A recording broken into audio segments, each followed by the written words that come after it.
Good morning guys! Kumusta kayo dyan? And welcome back dito sa ating channel. Panibagong vlog, panibagong biyahe na naman tayo mga ka-travelers. Sa hapon na ito ay syempre dahil nagkakaroon ng digmaan sa Middle East, karoon ng gera, kaguluhan. Ngayon ay apektado ang buong mundo dito sa nangyayaring krisis sa gasolina. Ito mga ka-travelers, ang number one problema na kapag nangyari ay talagang nahihirapan ang buong mundo.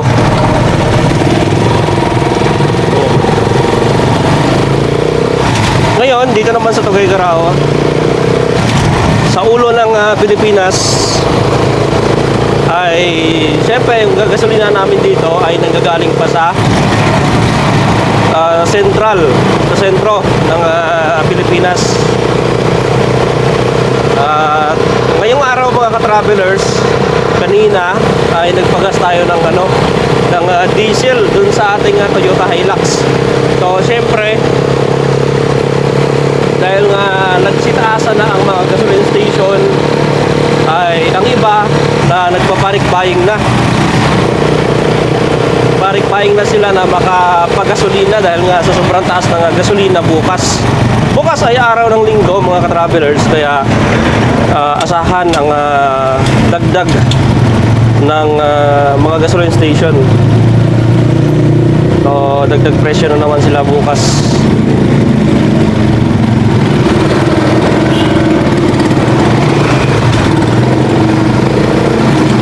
Maraming gasoline station dito, Petron, Shell, Phoenix at iba pang mga gasoline station na kilala sa buong Pilipinas.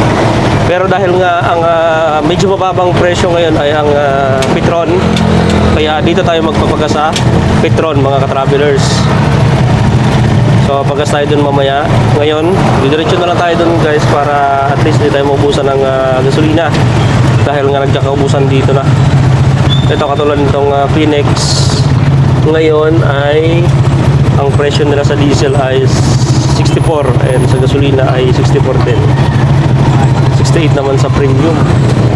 Bakit mas mahal? 65 sa premium. Mataas ang presyo ng diesel mga travelers.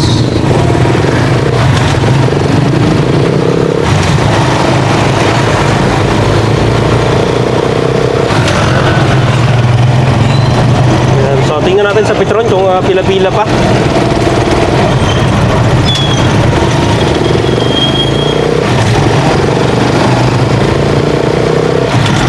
So mas maganda magpagas na lang tayo ng mas maaga mga travelers para in case na tumaas din yung price ay hindi rin naman mabigat sa bulsa. Kahit sabihin na chariot lang ito, matipid at malaki ang tangke. Siyempre naman nagasan din natin siya ng marami-rami para matagal na din maubos 1 week. Kasi yung 300 guys, matagal ko na maubos yun. At halos mapupuno na itong aking tangke. Nako, parang maraming nagpapagas sa Petron. Ayun na, pila-pila na. So, ewan ko lang sa NCR sa Maynila kung magkano na yung presyo. Pero dito sa Tuguegarao, ang pinakamataas ng price ng diesel dito ay 78 kanina sa nadaanan namin.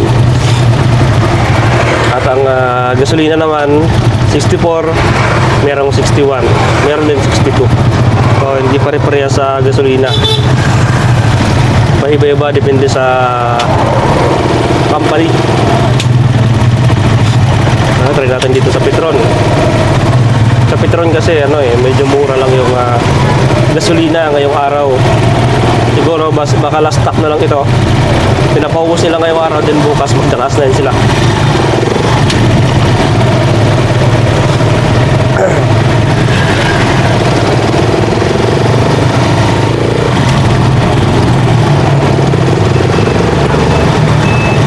Dito tayo sa Petron, nakala tayo dito.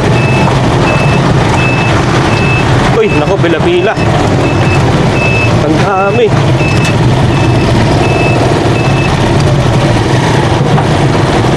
Ang dami nagpapagas.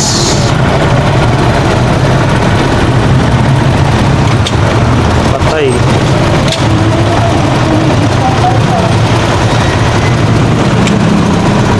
pila-pila ang gasolinahan ng Petron.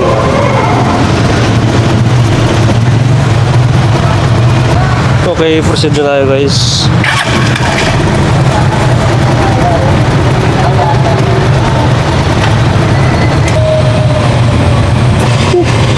Okay, tagal na. 300.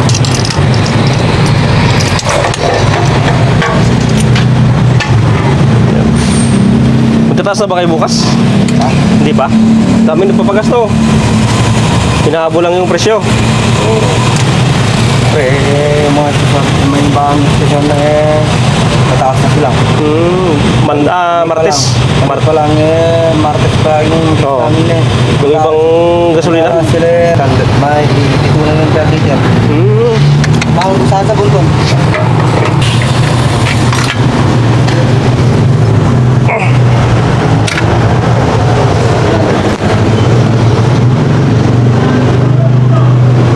Okay guys, so nakapubagas na tayo, full tank 300 pesos.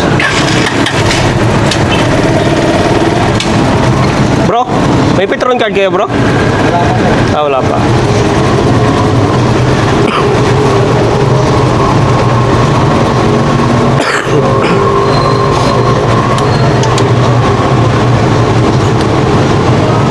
Ayan, thank you.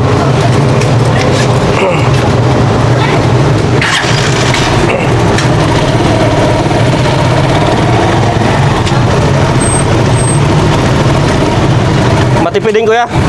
Matipidin? Okay naman. Okay naman oh. Okay naman. Thank you. Oh.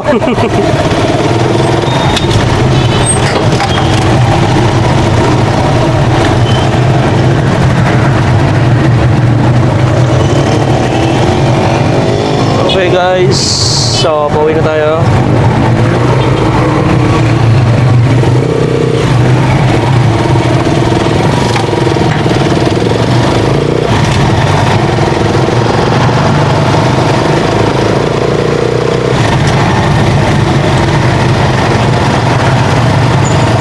Nakapagpagas na tayo doon at 300 pesos ay full tank na ito ating trike.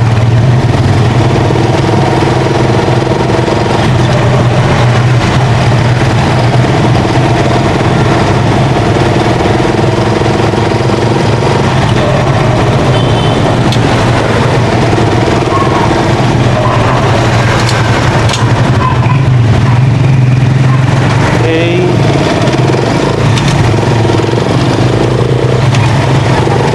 So, diskarte natin para makatipid tayo sa gasolina.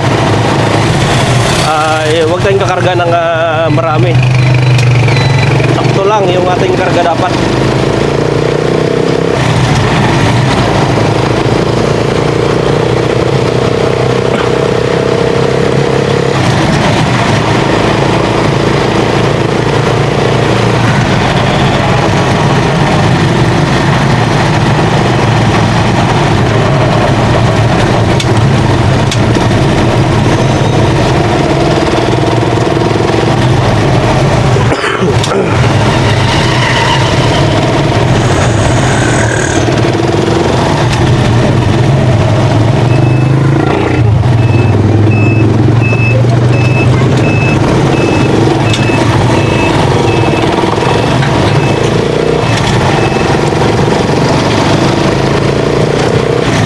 Bukas pala mga travelers, hindi pa pala sila na pagtataas ng price yung Petron.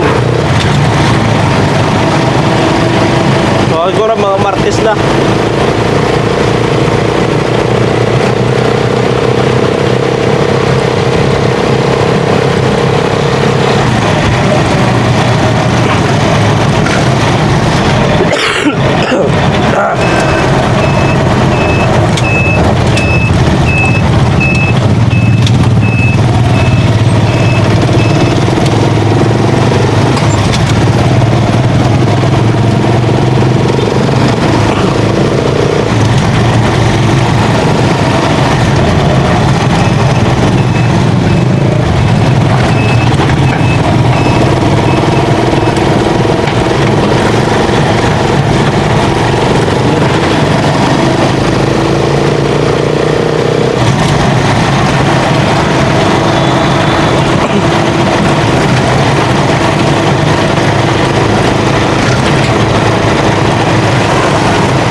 travelers, tip ko lang sa inyo para mas makatipid tayo sa fuel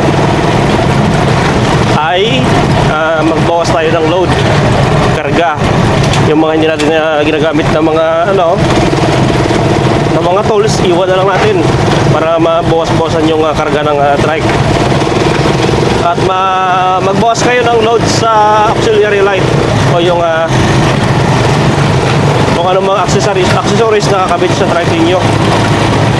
Kasi nakakaano rin ang fuel consumption yan, nakakadagdag din yung electrical.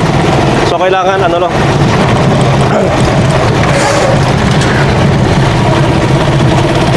sana wag na muna lumala yung gira sa Middle East para at least bumaba man lang ang gasolina.